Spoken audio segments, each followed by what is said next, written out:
Pergamon. What does that mean? Help me, because I don't even know. I feel so ignorant. One of the mysteries, very different, one of the mysteries that are in this teaching thing that I'll share a little bit of it. But this is the reality of God, but also the reality of the enemy. What the Bible says is true. The enemy is real. The Lord is real. And also linked to the end times. But I'll give a little bit of it. Now, in the time of ancient Israel, there was always this war of gods. There was always Baal. You had God, the true God, and then you had Baal. That's right. And Baal was the substitute God. Baal was, we were just talking about, he was God of prosperity and all that. And on the high places of Israel, you had Baal. You had the Baal worship, the Baal altars, and all those things going on.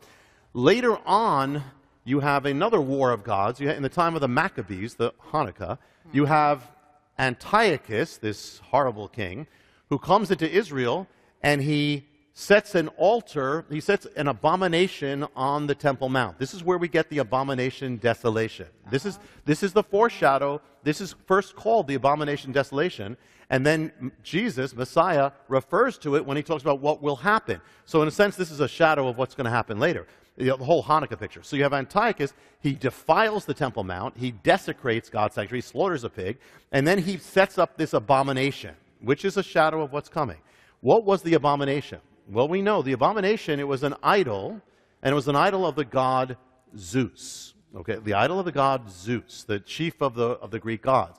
And he set it up, we just talked about the altar being restored. He set it up on the altar. The Maccabees, finally they win, they get back the temple, they cleanse the temple, they take away the idol, they cleanse it all, but there's something deeper going on in this war, and this goes to the end times ultimately. But you have the god Baal, we mentioned. Baal in Babylonian becomes Bel. Bel becomes Belos. Belos is linked to Zeus. In other words, these are just like masks of the same principality. Now something else happens. When the Maccabees win that war and they take down that altar of Zeus and they cleanse the temple, it's almost like Satan comes back. And and the same time when they take that abomination off the temple, he causes another altar of Zeus to go up in the ancient world. It's what was on the Temple Mount, but now it's a gigantic altar of Zeus. And where was it? It was in the place called Pergamon. Pergamon. A gigantic altar of Zeus on Pergamon. Now, when you read the book of Revelation, and it speaks about Pergamon, and when you read in Revelation, it says Pergamon, the place of the throne of Satan. Oh. When it talks about the throne of Satan, it's Pergamon. Why? Because in Pergamon, you have this gigantic pagan altar, the altar of Zeus, which is part of this war going on, continuously going on. Now, here's the thing. You have this war. What happened to that altar? What happened to the throne of Satan?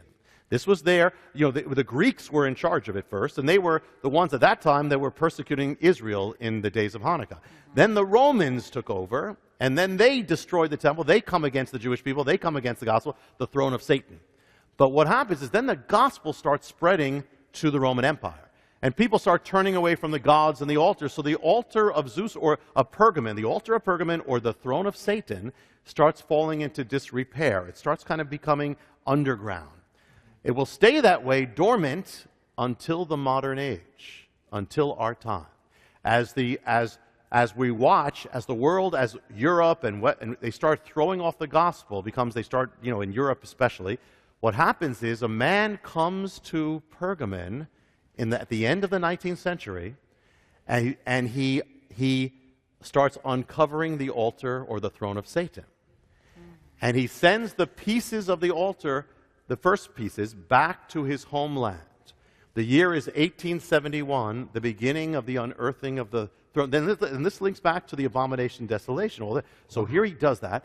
The same year, now the enemy hates the Jewish people, we know that. Yes. He's furious to destroy the Jewish people. Absolutely. Well, this 1871, when the first pieces are unearthed of the throne of Satan, that 1871 marks the same year that anti-Semitism begins in the world.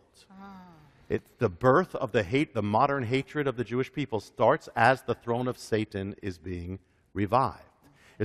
And the place it starts, anti-Semitism, is the land of Germany. Germany is born, Germany becomes a nation in the year 1871, the same year as anti-Semitism is born, the same year of the altar of the throne of Satan. And where did those pieces go? The man who started uncovering the throne of Satan was German. He sends the pieces back to Germany. They start digging up the altar, a big excavation in the year 1878. They transport the entire altar, the throne of Satan, to Germany. Germany, they start reconstructing the altar. This gigantic altar of Pergamon, the throne of Satan in Berlin. Now they finish it in the year 1889. 1889, a baby is born in a Germanic bordering land. The baby is Adolf Hitler. Oh, my. When the throne of Satan reappears in the world, Adolf Hitler appears in the world. Same year, same time, and the next part is going to be linked to this life, Adolf Hitler, and this altar in Berlin coming together. When they come together, something's going to happen. So what happens now is they start building in Germany. They start building a big, monument, like a museum to house the altar, but it's inadequate. So in the year 1910, they start a massive building to house basically the throne of Satan, which is the altar of Pergamon. The Bible says it. So they're doing this there, and as they're doing this, Germany, Berlin, that's where the altar, the throne of Satan is. As they do this, the greatest calamity in human history up to that date comes upon the world of destruction. World War I comes upon, based on Berlin, where the throne of Satan is. So this massive millions and millions of people are destroyed in this massive thing. The throne of Satan's in Berlin. They keep building this house to house the throne. Finally, they're finished in the year 1930. They open up the altar of Pergamon in Berlin. They open it up for people coming from all over, multitudes of Germans coming. 1930 is a turning point year. That same year, there's an election, and the Nazi Party goes from the smallest party in Germany to the number 2 party in Germany. It's their big victory the same year as the altar. It's only going to be a matter of time before they take over Germany now. And what happens is, so by 1933 and 34, Hitler becomes the dictator of Germany. And here in the sentence, so now Hitler is in Berlin, the city of the throne of Satan. They're to all come together. Now, one of the first things that Hitler does is he says, I want a pedestal. He wants a pedestal. He wants a stage that he will speak to the world, and he'll say, he'll do what he's going to do. So he commissions, it's going to be in Nuremberg. Nuremberg is where they have all the big, massive Nazi rallies. And Hitler there is going to speak. He commissions an architect to build him his pedestal to speak to the world in Germany. The architect is Albert Speer. Albert Speer visited the altar of Satan in Berlin. And when Hitler asked him to build Hitler a pedestal, he builds it based on the throne of Satan. Wow. So the Nazis, not only now in the days of Antiochus, and I'm just going to share a little bit of this, but the days of Antiochus, when Antiochus set up that altar of Zeus on the Temple Mount, it's really Satan doing it, he was doing it to paganize it. He wanted Israel to become pagan. He starts a war against the Jews, starts persecuting them, burning the Bible, and killing them. A war against the Jews is linked to that altar there. Well, it didn't paganize Israel because they revolted. But now that altar, that pagan altar, is in Germany, and Germany is going to become a pagan nation with that altar there. That demonic altar, Germany is going to become a demonic nation, at the time of Hitler. So here they build Hitler this gigantic, colossal version of the altar of Pergamon in Nuremberg. And it's basically the throne of Satan. So every time when you see Hitler speaking in those massive things, he's standing on the altar of Zeus. He's standing on the altar of Pergamon, the gigantic reproduction. He's standing on the throne of Satan, literally. A throne is where a king speaks. Well, this is the throne of Satan. Through Hitler, It's the enemy speaking to the world. Yes. And the enemy hates Israel, wants to destroy the Jewish people with all his might to wipe it, because if he can destroy them, he can stop God's plan. That's what it's all about. So what happens is, it's in Nuremberg, on the throne of Satan, when Hitler speaks, from that city come the Nuremberg laws. The Nuremberg laws are the beginning of the Holocaust, from the same city of the throne of Satan. And the first time the word final solution will ever be uttered publicly will be by Hitler in Nuremberg on the days when he's speaking on the throne of Satan. That's where the Holocaust begins. It is the Satan. Now, there is so much to this. I'm only going to share this much now. There is so much to this. But the point is, God is real, the enemy is real, and that we're in a real fight, a real warfare. And this is even linked to the abomination, desolation, which is coming on the world, the spirit of Antichrist. In fact, this altar, we talk about things affecting, this thing has been affecting world history from that time, even up to the Cold War, up till now. I'll share more, later or another time. But the point here is this. We are in a real war, and we have to know that. There is an enemy. Every believer has an enemy here. And the thing is, the enemy comes in like a flood.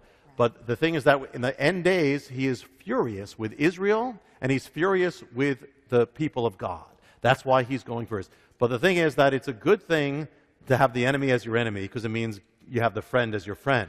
If the enemy is coming against you and you're in God's will, be encouraged, be strong, be more encouraged, because it means that's how great the purposes of God are. The enemy tried to wipe out the Jewish people. When? Just before they were about to be resurrected, and all prophecy was to come true when Israel was to become a nation. So the more the enemy comes against, it means that there's something good coming, something big coming. Wow. But we have to be strong, and greater is he who is in us than he who is in the world.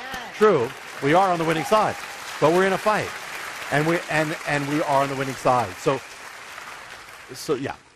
It just seems like the whole world is again focused against Israel. On Israel, and anti-Semitism is all over the world. It's against Israel and it's against Christians. At the same time, it's all coming together. The same time. Yeah, absolutely. And how do you explain the hatred of Israel? It makes no sense. Why is Israel this little New Jersey-sized country, that has the only one that has democracy, that makes the desert bloom? Instead of condemning those that are killing millions of their people, the world hates this one little. Why? It's satanic. It's not natural. It's supernatural. But it shows you that's the greatness of what God has on the nation of Israel, because that's the nation that Jesus is coming to. That's the nation that the kingdom is coming to. That's the nation that is going to rule the world when Jesus sits on the throne. Yeah. So this is why the enemy hates it so much. But it's a good sign. When the enemy hates you, it's a good sign. You want to be in the center of God's will, and you want to be in the center of the enemy's hate. It's a good sign. It's a good sign. It's good. Yeah,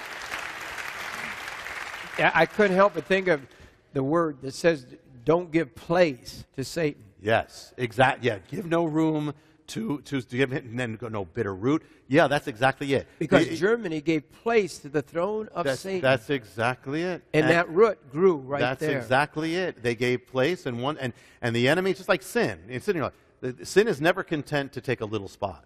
It's either all or nothing. You give sin a little room, it's going to take the whole thing. You watch what happened to America. Give a little bit, take prayer out, take this out. Look where we are now. And that's true in our lives. So we as individual, believers, we can't play around with sin. Sin, it says that, Peter says, that it wars against your own soul, these lists. So don't play around with sin. It's trying to kill you.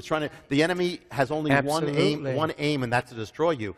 But, the good news is that after all that an enemy has done, and there's much more to share, I think before I leave here, there's another thing that the enemy has actually put on the Temple Mount that is gigantic. But that has to do with what's coming. But the ultimate thing is, remember, throughout all this, trying to wipe out, for 2,000 years, 4,000 years, that all hell has been trying to wipe out the little Jewish people. All hell, every empire, and yet here we are in the year 2015, and all those empires are gone, but the nation of Israel lives because the God of Israel lives. Amen. Because God wins, we win, Amen. Messiah wins, God is on the throne. We just have to stand. It says stand, fight the good fight, but stand, and you will defeat the enemy.